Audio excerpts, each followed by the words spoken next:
Welcome to the Startup Grind. Bueno, nosotros generalmente hacemos charlas descontracturadas. Y Pamela se vino con unos papeles. Sí, ya sé. Ah, está apagado.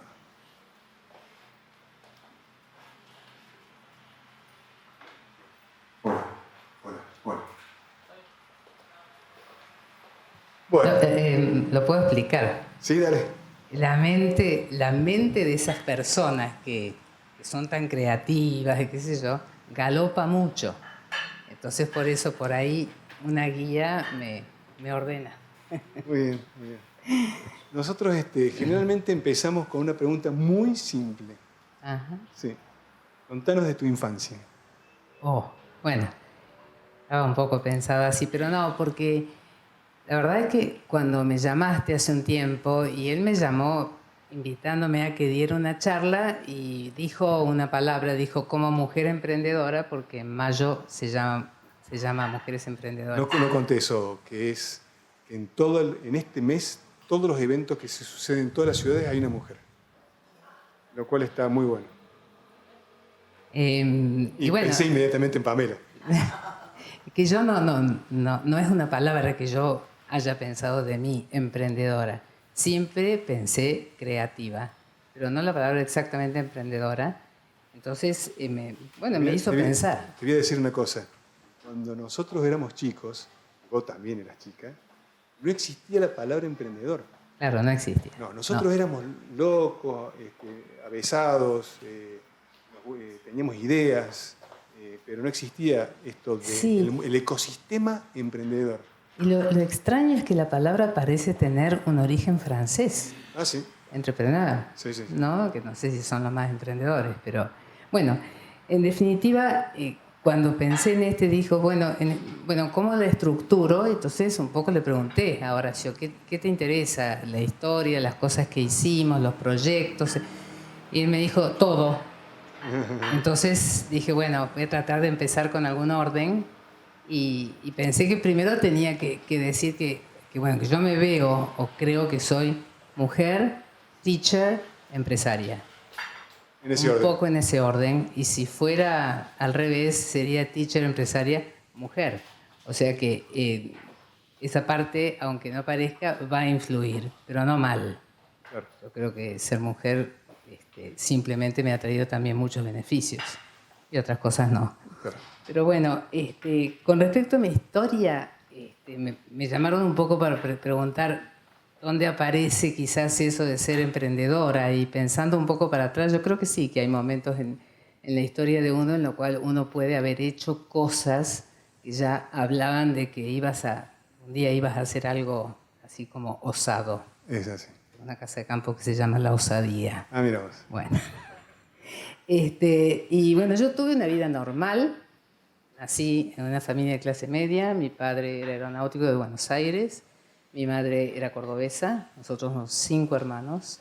Y una familia de clase media con muchos sobresaltos y muchos altibajos en la vida. Lo cual, una de las cosas que nos pasaron es que vivimos en distintos lugares. Entonces eso, hoy sobre todo, yo lo razono como algo muy rico y muy provechoso. En su momento, por ahí costó dejar lugares, dejar amigos, dejar colegios, empezar en otro lado. Pero creo que eso nos forjó mucho, a todos, o a casi todos. Algunos lo vivieron de una manera o de otra. Nos dio muchísima experiencia. Y de esa vida en distintos lugares, lo que yo más rescato, y a mí me interesa como educadora, es que en mi casa siempre hubo una enorme estabilidad afectiva. A pesar de todo lo que pasara, para bien, para mal, ese sostén afectivo estuvo siempre y era incólume. Y había como 2 ideas claras para nosotros. Era el esfuerzo y la educación. El esfuerzo y la educación como meta. Ahora, mi vida, la vida nuestra, era una vida muy divertida, porque nosotros, además de esfuerzo y educación, en mi casa había muchísimo humor. Mi padre era una persona muy afable, muy gracioso. El mejor público que tenía era mi madre. Ajá. Entonces, y nos entretenía mucho, siempre teníamos muchos amigos, los fines de semana, las salidas, lo que fuera. O sea, con poco, pero se dio mucho de eso. ¿A qué voy con esto? Es que a lo mejor ese entorno, a lo que uno le transmite, es una gran seguridad. Y todo eso nosotros lo tratamos después de volcar un poco hacia las instituciones que hicimos. Yo hablo en plural, porque yo he hecho casi todo con mi hermana. Sí, sí, sí. Entonces, que tenemos una simbiosis muy especial. Sí, sí. Así que cuando yo hablo en plural es porque la incluyo a Mónica Claro que en sí. todo lo que hago. Voy a hacer una pregunta. ¿Te recordás el momento en que pensaste que ibas a ser teacher? ¿Te acordás ese momento donde estabas, qué estabas haciendo? Es que yo nací teacher. Naciste teacher. Si no, Vos preguntale lo que tenés que haber sido a cuando mis eras chico. pobres hermanos menores que volvían del colegio y yo los sentaba en el garaje de mi casa a darles clases, ya eras todo lo que teacher de había chica. preparado. Sí, no, pero ya vas a ver que no es exactamente así cuando te cuente. Bueno, transmitimos en la institución es eso, que cuando uno tiene en su principio una infancia segura, feliz, en donde siempre te están como creyendo, te están dando seguridad, la seguridad vos la adquirís para muchas cosas.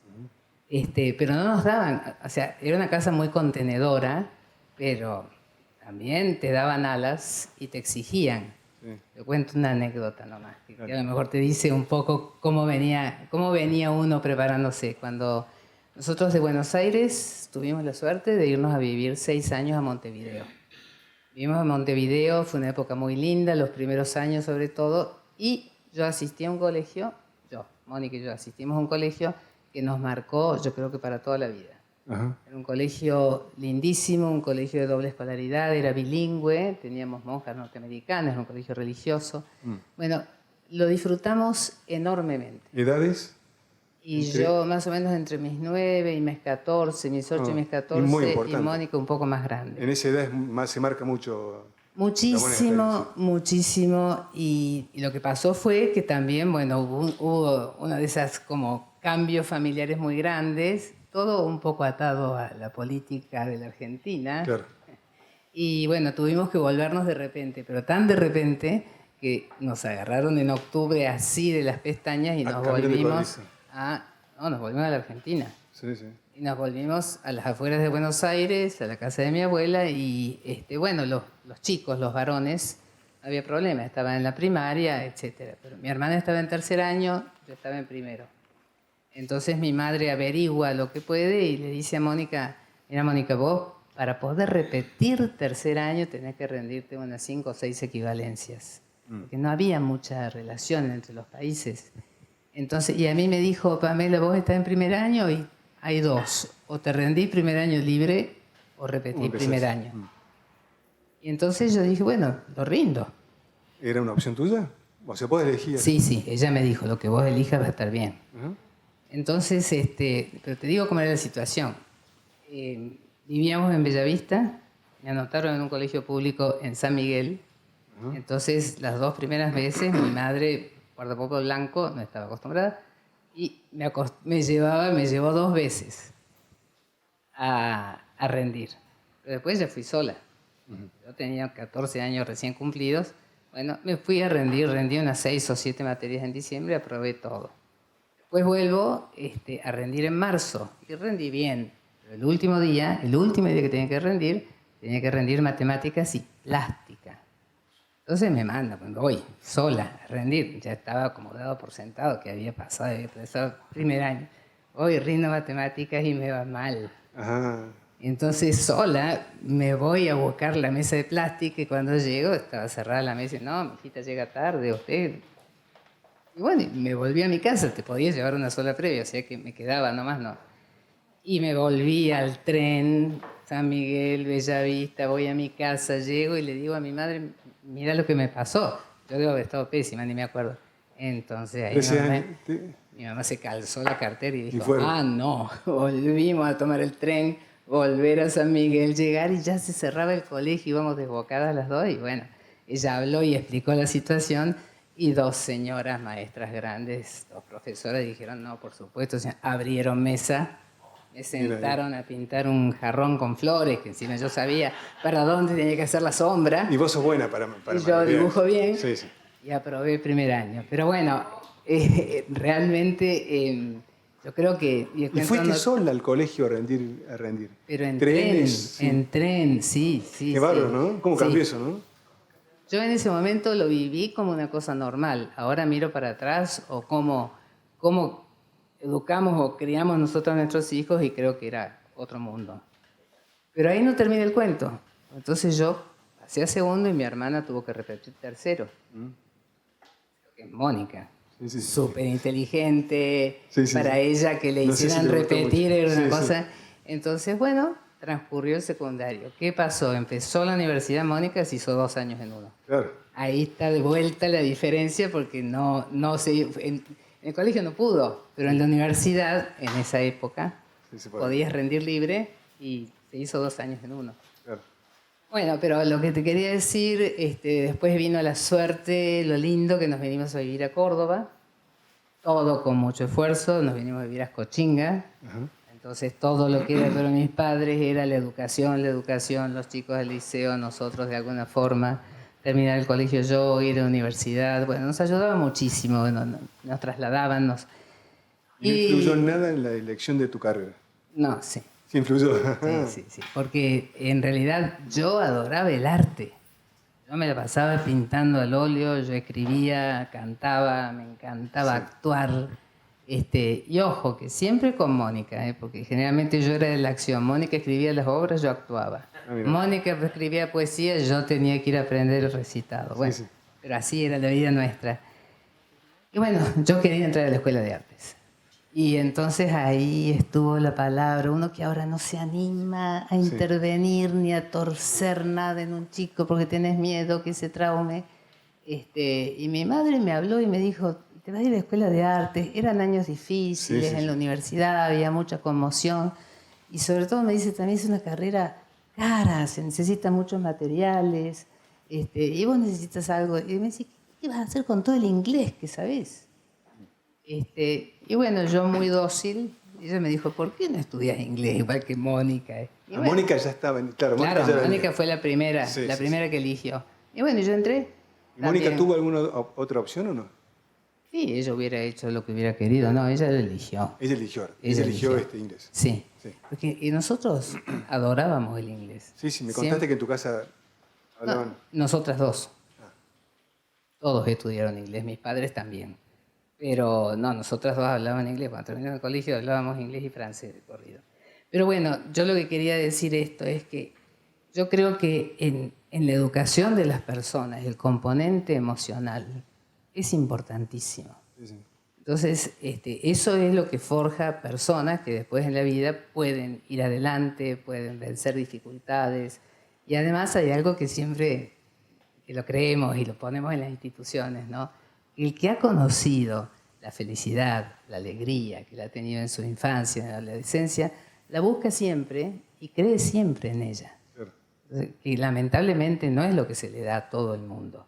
Pero si uno puede dar ese tipo de bases, es lo que nosotros tratamos. Un poco en el British y en el Mark Twain. Bueno, la cuestión es que entramos a la universidad, estábamos las dos en la universidad, yo la hice un poco libremente porque soy muy libre, entonces los primeros años... Eras artista. Sí, y tenía alumnos particulares y ya me puse de novia y ya llegó el llamado, la convocatoria de un colegio, el Sacré-Cœur, donde fue Dolores, Sí. que me llamó para dar clase en los 2 últimos años de la carrera oficial. Tenía 21 años, algunas alumnas tenían 18.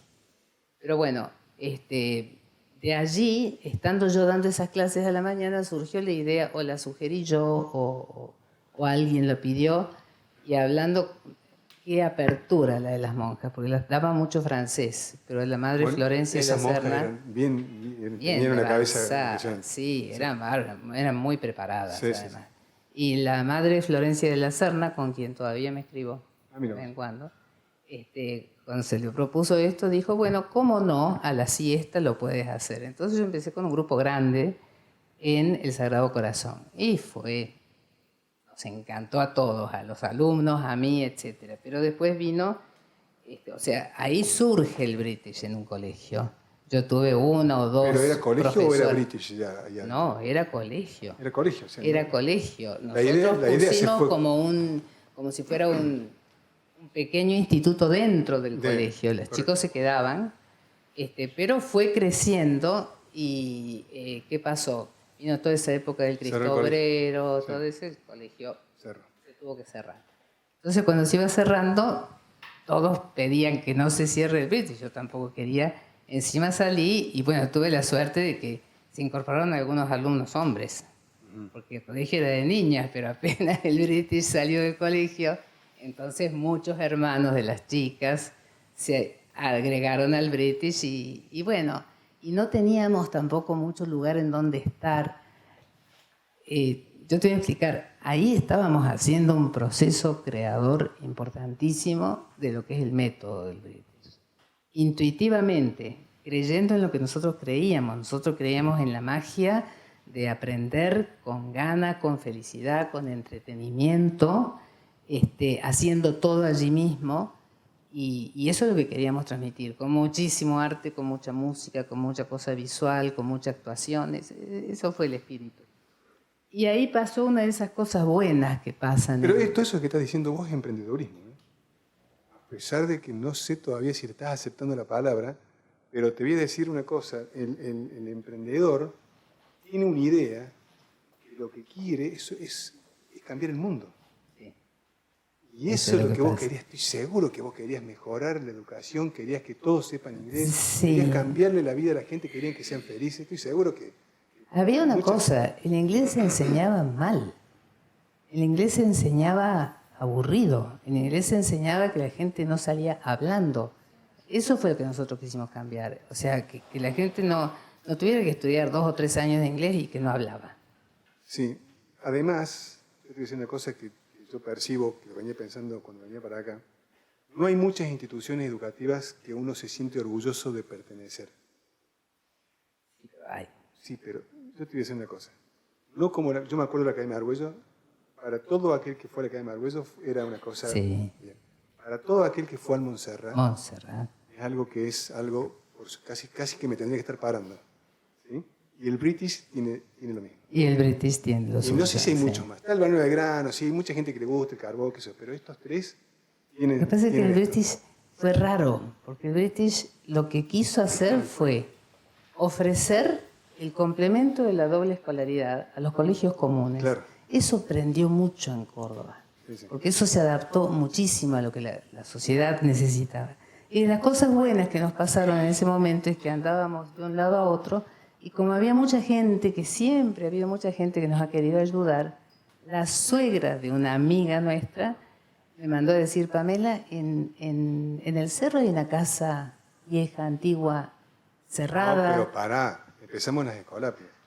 Ah, bueno, sí, pero esos fueron los tuntunes escolapias y después la fuimos casita a la ahí. casita en Fidel. Un horror. Sí. Pero ahí aprendíamos, ahí trabajábamos. Claro, y nosotros ahí llegábamos íbamos antes todas las para tardes. limpiar, nos quedábamos más tarde. Bueno, sí, pero era chico, había mucho éxito, venían muchos alumnos y no sabíamos qué hacer. Entonces, ahí fue esta cosa linda. Yo averigüé cuál era la casa, el teléfono, llamé por teléfono y bueno, se produjo esto de que fui, me presenté, les dije cuál era la intención y les pareció bien y nos alquilaron la casa. Y eso fue bien. marcó algo para el British, porque de ahí en más tuvimos una relación excelente con esa gente, pero aparte la sede, es la casa matriz del British. Sí, sí, claro. Y tiene toda una historia a la cual estamos atados, Todo, pero que ¿verdad? nos facilitó todo, porque fueron regios ellos con nosotros, y bueno, nosotros con ellos, Y creo. el nombre British School salió de tu cabeza, de la cabeza de Mónica, de un accidente. No, estando en el colegio con otras profesoras, ¿qué le ponemos? ¿Qué le ponemos? British School, y no lo pensamos tanto. En realidad nació llamarse así. Creo que pensamos muchísimo más el Mark Twain. ¿El logo lo hiciste vos? El logo probablemente. Después ya cuando empezaron los diseñadores me lo cambiaron un poco. Sí. Y bueno, ¿qué nos pasaba un poco? Era que, en ese momento alquilo esa casa y me caso, y cuando me caso, a los 2 meses le sale Hugo una beca a España. Tuvimos 1 año y medio viviendo en Madrid. Entonces, ante esta desesperación, Mónica, que tenía otras cosas y otros colegios y todo, hablamos, de total, ella era como yo, como que estuviera yo, así que dije, bueno, dejó todo lo demás, ya se quedó en el British, y ella ese año y medio también le dio su impronta. Así que cuando yo volví, ya seguimos juntas siempre para adelante. No recuerdo cuando no estabas. ¿No? No. Sí, un año y medio. Y fue un año genial, porque también tengo algo para contar. Sí. Llegamos a Madrid, la beca era para uno. Nadie, nosotros estábamos casados, así que tenía que alcanzar para dos. Bueno, yo busqué trabajo, dije, voy a hacer otra cosa. No, terminé enseñando inglés. Claro que sí. Y encima, teniendo que vencer ese prurito que había, porque allá tenías que ser native, para que la gente te aceptara native speaker para enseñar mejor. Entonces, bueno, finalmente me tomaron y, oh sorpresa, yo estaba mucho más preparada para enseñar que los native speakers. Claro. Así que eso fue todo un éxito. Pero lo gracioso es que empiezo a trabajar para un instituto que enseñaba en compañías a la mañana y después recibíamos alumnos a la tarde. Pero había un método audiovisual. Yo iba media cruda para eso. Mónica ya había estado en Inglaterra y había usado uno. Pero el método audiovisual era así. Tenías acá un proyector de diapositivas que manejabas con la mano derecha. Y acá tenías esos reproductores de cassettes que tenían pause, play, rewind. Sí. Bueno, entonces me hicieron ir 2 días a estar encerrada, aprendiendo a manejar al tacto esos 2 aparatos para yo poder hablar con los alumnos y hacerlos interactuar y todo. Pero así tuve que aprender. O sea que era un método audiovisual del paleolítico, yo creo. ¿Y el método de impresión ese que tenían era con esta gelatina, ¿lo aprendiste allá también o lo aprendiste acá? La gelatina esa, todo de ahí. Esa era cola de pescado. Sí, es. Después de la cola de pescado pasamos a los stencils. Sí. Y después a a los mimeógrafos alcohol. Sí. Los mimeógrafos de quema. Todos hemos estudiado con eso. Bueno, todas esas cosas, pero sobre todo... ¿Esa te la enseñó alguien o No, nosotros queríamos hacer cosas, o sea, que ¿cómo hacía yo para que mi dibujo, pudiera repartirlo entre 12? Claro. Entonces, así fuimos encontrando la manera de ir haciendo, sobre todo dibujar mucho. Sí. De todas maneras, salían ya algunos métodos buenos, en la época de los métodos estructuralistas para enseñar inglés, después pasamos al comunicacional, al communicative approach, pero ya salían algunos libros, pero no era como ahora, que hay una industria. Es decir, en esa época nosotros creábamos y hacíamos todo. Sí. Desde los libros, los booklets, los ejercicios, las grabaciones. Bueno, y como siempre con muchísima música. Sí. ¿Y sabés qué música? Sí, claro que sí. O sea que fue una fiesta el fin de semana pasado con Paul McCartney. Sí. Volaban los teléfonos ahí, pero que nos llegaban, se acercaron un montón de exalumnos que vivieron los Beatles como los vivíamos, ¿no? Que, divinos. Totalmente. Y bueno, lo que pasa es que también como el British te pedía muchas horas, no fue solo inglés. Nosotros queríamos enseñar otras cosas, queríamos enseñar desde las Good Manners Campaign, English All the Time Campaign, actos de solidaridad, mucha música, mucha actuación, bueno, mucha fiesta. Mucha lluvia en la fiesta de fin de año. Sí, pero después se pasó. Después cambió, ¿viste? Después se pasó, ahora estamos volviendo. Vino la niña y ahí cambió algo. Sí, pero no, sí, esas fiestas de fin de año eran increíbles, ¿no? Y bueno, el inglés, el British fue un éxito que nos arrolló. La verdad es que no se lo podía parar, la gente no era tan exigente, había veces que las clases los chicos las tomaban sentados en las escaleras porque no llegábamos con lo que había que construir, con lo que había que armar o comprar muebles, pero los padres no, hoy si yo hago eso me matan, pero en esa época los padres entendían hacia dónde íbamos, ¿no? Entonces eso era lo importante. Y bueno, siempre disfrutando tanto de las artes, y esto fue muy, muy, muy importante, y empezó a venir el pedido de la zona sur, porque ya el British del Cerro no podía venir gente de allí, que abriéramos uno. 89. Y yo pienso en lo que fue la fundación de Nueva Córdoba, quizás que es el primer paso en que un emprendedor siente lo que es eso, porque para mí me encantó, pero para mí fue un desgarro.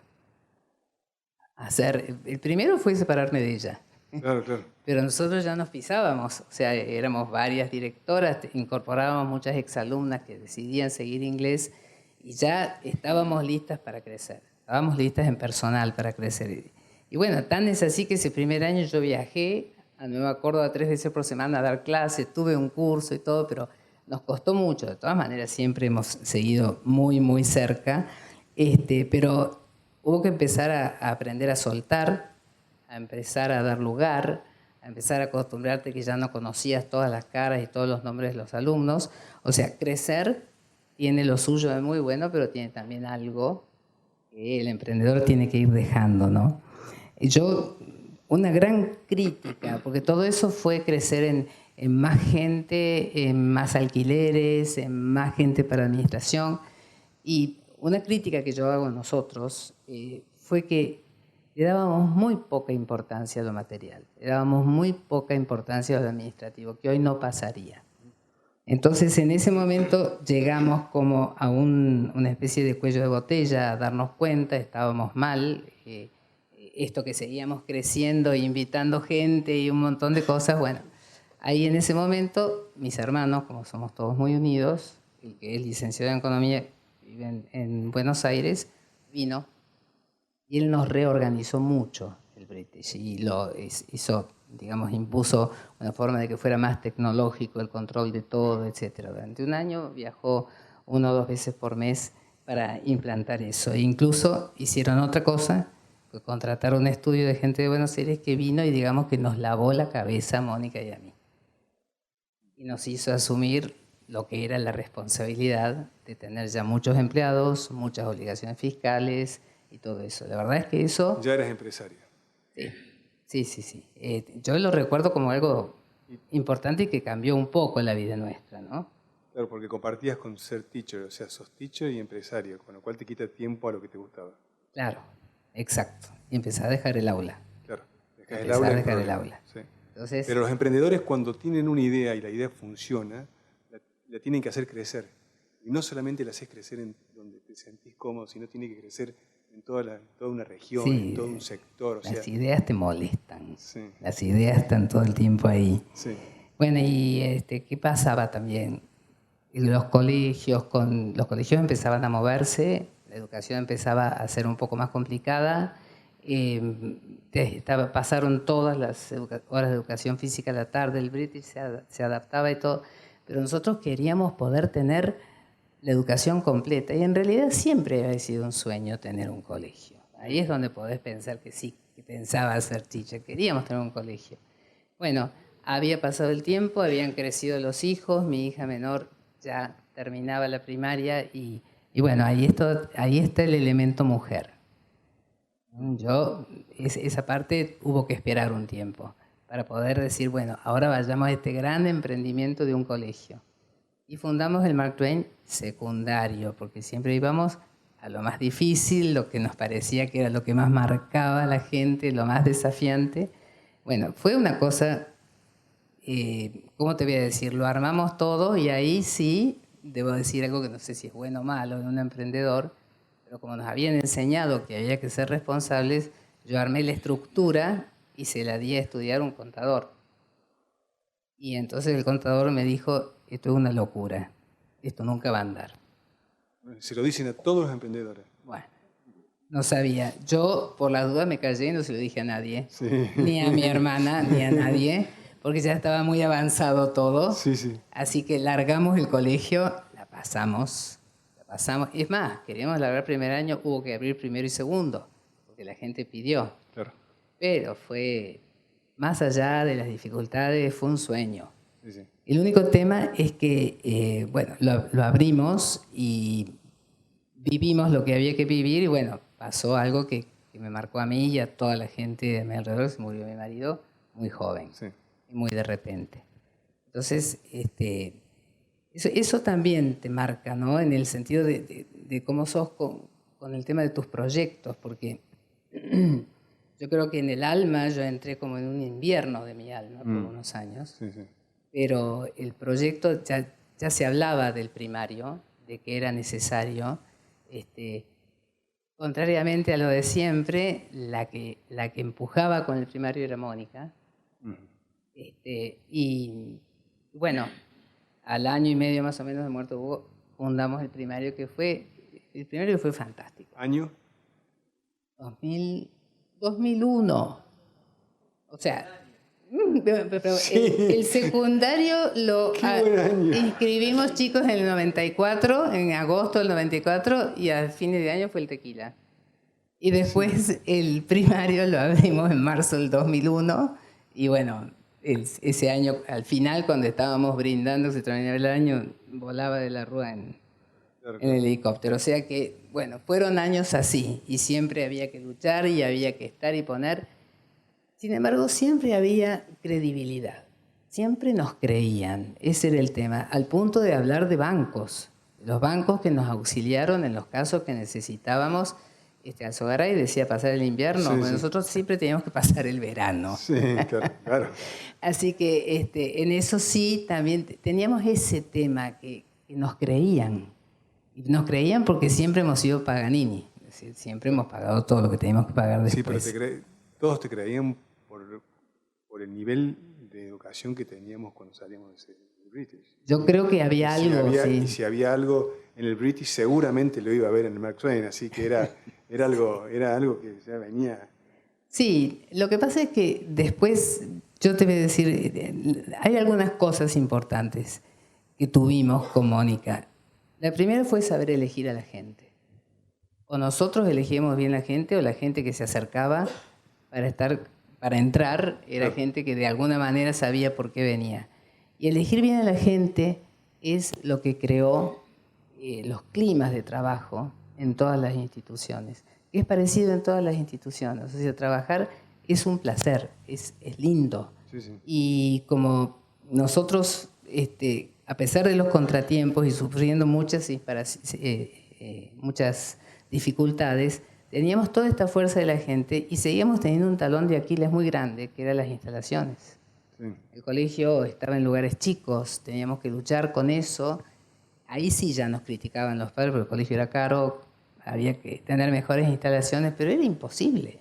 O sea, lo que vos tenés que hacer para construir un colegio es monstruoso. Y ahí pasó otra de esas cosas buenas, que uno no sabe de dónde vienen, pero nos contactaron los salesianos, allá de Avenida Cárcano, Sí. detrás del ICI, para decirnos que ellos tenían un viejo seminario que no se usaba, que estaba muy deteriorado. Bueno, la cuestión es que fuimos con Mónica a verlo. Y la verdad es que yo recuerdo todavía el impacto. Fue una cosa, entrar allí, estaba viejo, estaba caído, pero tenía un aura, tenía una mística, ya sea religiosa o ya sea como lugar de estudio, que nos pegó tan fuerte. Y acá sí voy a decir que ya se habían incorporado a trabajar con nosotros nuestros hijos, sobre todo los dos mayores, el de Mónica y el mío. Y que no fue por una elección total de ellos, era porque hacía falta. Nosotros los necesitábamos y ellos venían del ámbito de la administración de empresas. Y creo que porque estuvieron ellos y el contador que teníamos que nos empujaron y dijeron sí, se puede. De Macri, ¿no? Sí, era de ustedes.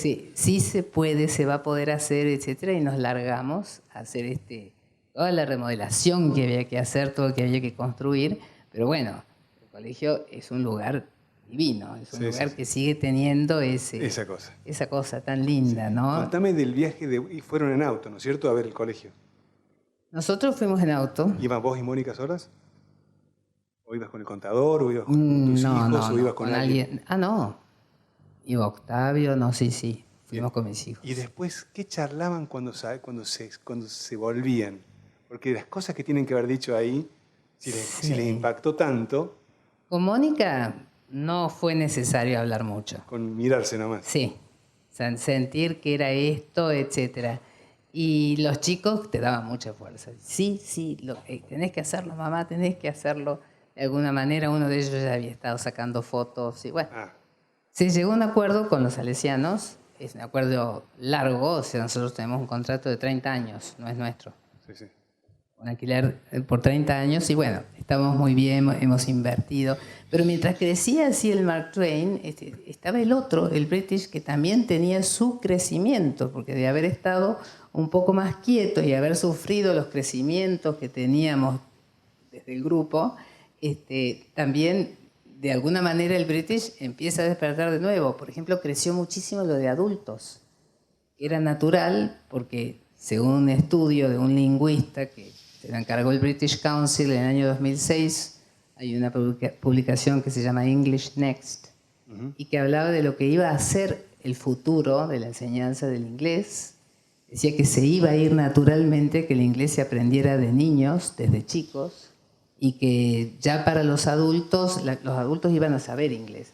Toda esa futurología siempre es como mucho más de lo que realmente pasa, porque las cosas pasan más despacio después. Pero también decía que en el lapso ese, hasta que llegaran los que iban a llegar ya a la adultez sabiendo inglés, iba a haber como unos 20 años de muchísimos adultos necesitando aprender inglés. Bueno, y eso se dio, y se está dando. Así que creció muchísimo la parte de adultos. Fuimos in company, trajimos in company para nuestro lado. Y bueno, además del crecimiento de adultos, fue el British, ahora está en 2 colegios, o sea, sigue creciendo, sigue pidiendo y hay muchos proyectos. Tenemos un proyecto de educación a distancia. Bueno, y ahora, según nos han dicho, pues también nos seguimos preparando. Hay que aprender a decir que no.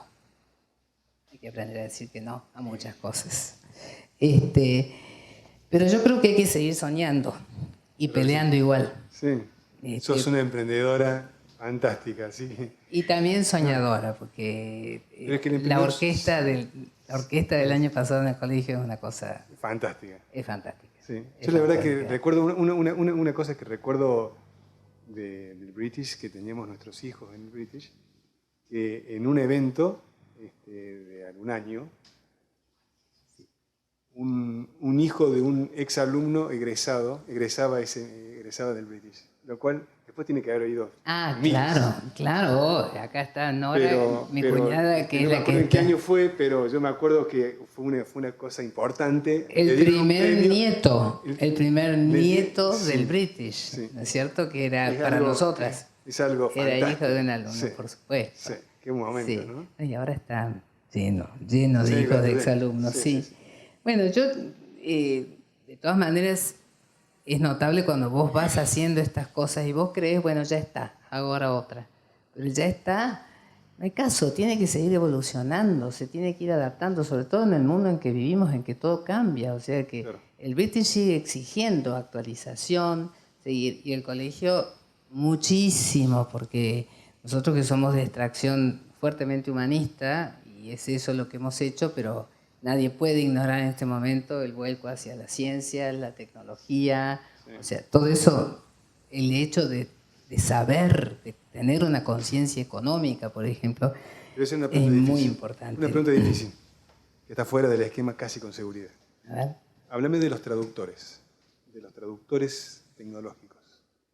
Bueno, yo te voy a decir lo que me dijo a mí un profesional amigo cuando hablábamos, que me dijo, sí, yo voy a una conferencia y tengo la traducción a mano. Entonces yo escucho la conferencia y la escucho entera. Pero después de la conferencia quiero ir a la reunión para poder establecer contactos, arreglar algo con la gente, un negocio o algo, y no lo puedo hacer. Porque tener que hacerlo con una máquina así, bueno, supongo que será muy artificial. Aparte, no es lo mismo. Uno viaja y, bueno, con el inglés, yo creo que el inglés va a ser la lengua franca, ya lo es. Sí, sí. Y que hay muchísimo material científico que también se produce en inglés. Pero, sin embargo, creo que sí se va a avanzar. Yo no creo que sea cierto eso que dicen de que eventualmente todo va a ser con traductores simultáneos, gadgets, ¿no? Sí, a través de aplicaciones. No creo. Y como también creo que para aprender inglés a través de una máquina, o esa educación que se hace a través de enseñanza online, etcétera, por más que nosotros también estamos desarrollando, pero no tiene que ser muy especial la persona que lo tome y que lo pueda hacer. Otra cosa es el acto de enseñar alumno y docente ¿Y lo ves como una amenaza estos online que te hacen mucha publicidad No. en todos los medios, ¿no es cierto? Viste que No, estás muy presente. para nosotros no lo veo como una amenaza, lo veo como que también lo hemos estudiado. Muchísima gente se anota, muchísima gente abandona. Claro. Tiene como un tope, todavía no es... Sí creo que vos podés hacer complementos después, vos podés estudiar algo, te podés anotar para un curso, te podés mejorar con uno de esos cursos. Pero si no, me parece que no... Yo creo que la gente va a seguir haciendo que sus hijos chicos aprendan inglés. Creo que vamos hacia eso más que nada, que la gente llegue sabiendo inglés. Bueno, entonces, después que cuando vos me dijiste esto acá, yo llegaba un poco al tema que vos me estás sacando, ¿no? Sí, sí. De hablar del emprendedor. Sí, sí. De cómo es el emprendedor. Y anoté algunas cosas porque lo primero es que el emprendedor es muy inquieto y la verdad es que no tiene paz. No tiene paz, porque hace una cosa y las ramas para donde pueden salir otras creaciones están siempre en tu cabeza. Entonces, me parece que la persona que emprende cosas necesita necesariamente seguidores. Y realmente el emprendedor se asienta y tiene mucho más éxito, por ejemplo, cuando quedan las personas a cargo de los emprendimientos, que son las que lo continúan, que son las personas que los hacen realmente sólidos. A veces el emprendedor, por lo menos que me ha pasado a mí, has tenido una idea, la has puesto en práctica, te ha ido mal, te has caído y en el acto te refugias en lo que ya tenés, que está bueno, que sirve, que anda y todo. Pero después de un tiempo vuelve a picar la cosa, a ver cómo hago esto o cómo hago esto otro. Eso siempre pasa. Creo que uno a veces no se da cuenta de todo, el emprendedor que hace algo como esto nuestro, porque lo nuestro no fue una cosa así, sino que se ha ido abriendo a distintas cosas, siempre en educación. Uno va creando y dejando la cosa, dejando la gente, entonces se sufre bastante en ese sentido. Y yo a veces he sido ingenua, por ejemplo, cuando fundamos el Mark Twain secundario, yo creía que íbamos a estar todos en todo. Entonces, incluso hubo muchas teachers del British que me siguieron al Mark Twain, que quedaba al lado. Claro. Yo me las arreglaba para estar en todo, pero las chicas vinieron, pero después se volvieron y hubo que aprender una cosa que a veces no podés servir a dos dioses. Todos los emprendimientos eran muy importantes, muy absorbentes. Así que bueno, para mí fue un aprendizaje muy fuerte ese. Otra cosa que te reconoce como emprendedora es que formas equipo. Y el emprendedor siempre tiene un buen equipo alrededor. Y no hay no que le valga. O sea, va a seguir intentando y lo va a seguir haciendo y va a seguir haciendo lo que le gusta. Y sus ideas. Sí, yo creo que al contrario, yo soy una agradecida a toda la gente que es un está equipo, en los equipos. Porque muchísimos exalumnos, muchísimas. Muchísimos exalumnos, tengo una cuñada, tengo mis mejores amigas, pero muchísima gente, hijos, Claro. Pero además un montón de profesionales y que han sido alumnos nuestras. Yo creo que de todas maneras el emprendedor, hay muchos emprendedores, toda esa gente que hace ONGs, por ejemplo, y con ellos comparto una cosa, y es que en realidad en nosotros hubo la motivación correcta. Porque la motivación nunca fue ni material ni económica, era absolutamente vocacional. Nosotros lo que queríamos era realizarnos como docentes, ese fue el tema. Y en realidad lo que nosotros hacíamos, nosotros queríamos que el otro fuera feliz, o sea, que los alumnos fueran felices, que los padres fueran felices, que nuestras teachers fueran felices, las familias, todo. Y querer que el otro sea feliz, quizás es la forma más básica, sería la forma más básica de mejorar el mundo. Claro. Porque es la conjunción perfecta de intereses, ¿no? Claro, claro.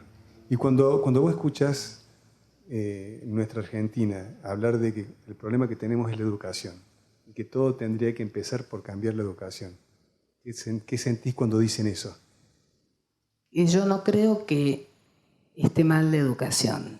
Tengo un enorme respeto por el docente argentino a pesar de todo lo que se diga. Yo creo que el problema está en la sociedad El problema está en las familias, el problema está en el mensaje que se da, si hay deserción en el secundario, todo eso. Son las familias a veces las que no se adaptan a las exigencias que hoy tiene la escolaridad. Quizás es un poco simple lo que yo digo, Sí.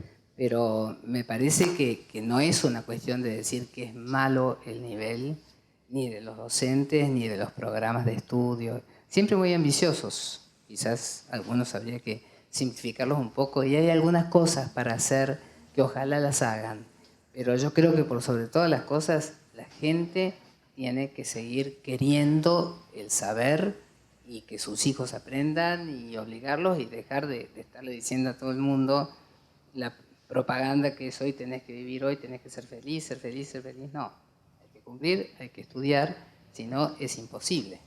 Estamos todos tratando de ver cómo hacemos para que los chicos sepan todo, pasen todos los exámenes y todo, pero que no estudien porque en realidad no quieren. La vida está muy hiperactiva. Muchos chicos ya no pueden ir al British todo el tiempo que les pedíamos porque tienen otras actividades. Bueno, eso es respetable, uno se tiene que ir adaptando. Pero indudablemente hay una cuestión de los adultos acá, que tiene que ver también con el respeto hacia el docente, con el aceptar algunas frustraciones, algunas malas notas, lo que sea. Lo último que te quería decir es que hay sufrimiento cuando sos emprendedor. Ah, claro. Porque Y el te, dejar... y te va mal muchas veces. No, pero aparte el dejar, o sea, por ejemplo, las cosas que yo tuve que dejar, hacer estudios superiores no pude. Yo hubiera querido hacer un magister. Sí, sí. Y en literatura, ni siquiera en lingüística. Eso era lo que yo hubiera querido. Y realmente, pero sufrí muchísimo de no poder hacerlo. Pero la gestión de lo que vos vas emprendiendo te va comiendo, no, Sí, sí. no hay otra forma. Lo artístico, es decir, no poder organizar más fiestas, no poder escribir más obras, Sí, no sí. poder poner más obras, sino tener que pasar esa bandera también me costó mucho y lo he extrañado terriblemente. Pero creo que hay que cuidar mucho las innovaciones. Y las innovaciones y las creaciones necesitan sustentabilidad. Claro. Por eso están todos los equipos de gente, pero uno también siempre quiere estar y estar cerca. Lo último que creo que podría decirte, que me parece que es interesante, es que, y tiene que ver con el inspire, ¿no? La parte de inspiración. El emprendedorismo se transmite. Es una cosa que se transmite. Yo lo veo en nuestros seguidores. Nuestros hijos, que se incorporaron todos a trabajar con nosotros, ellos lo llevan adelante, lo llevan ellos, saben que tal cosa se propone, hacia ahí vamos y lo hacemos. Nuestras directoras, nuestras teachers, el ritmo, es como un estilo. Hay un estilo emprendedor adentro de las instituciones. Se ve reflejada muchas veces. Muchas veces, muchas veces. Veo las dos cosas, veo también... Veo la felicidad que puede tener una teacher porque le decís que sí le vas a pagar que vaya a Buenos Aires a hacer el curso tal de un día, que tiene que ir en ómnibus, volverse y todo, pero la felicidad es inmensa. Bueno, ese tipo de cosas uno las transmite. Yo creo que el emprendedorismo se transmite en una institución donde hay emprendimientos y hay espíritu emprendedor. La gente es influenciada o inspirada. Inspirada. Sí, sí. Y bueno, y lo único que sí, cuando vos me propusiste esto, es quizás lo novedoso para mí es esto de Connect. Sí. Porque siempre nos han criticado que no hemos comunicado mucho lo que hacemos. Porque es todo un trabajo comunicar, aparte de trabajar y todo. Entonces, no somos muy nosotros de estar en contacto, conectados. No, bueno, pero el Connect ahí entra con toda tu gente, con toda la gente que has trabajado. Vos has generado a través del Connect una red propia de gente, claro, que ellos todos pueden hacer un British, casi con seguridad, o muchos. Claro. ¿Ah? Y podrían hacer un British en, qué sé yo, en otro país, o en otra provincia. Todo eso anda por ahí. Claro, sí, es cierto. Todas esas ideas andan por ahí. Así que bueno, yo te agradezco mucho. Yo creo que de todas maneras siempre he pertenecido al ámbito absolutamente privado. Claro. Y no sé si ya lo haré o no lo haré, pero me gustaría poder hacer algo por la educación pública. En algún momento algún proyecto tengo, alguna cosa me gustaría hacer saliendo de la esfera privada. Claro. Pero bueno, que estaría basado en la educación, por supuesto, y en lo que sabemos hacer. Claro. Bueno, Pamela, ha sido un placer. Bueno, muchas gracias muchas a todos. gracias. Muchas gracias, Pamela. Un aplauso. Ok.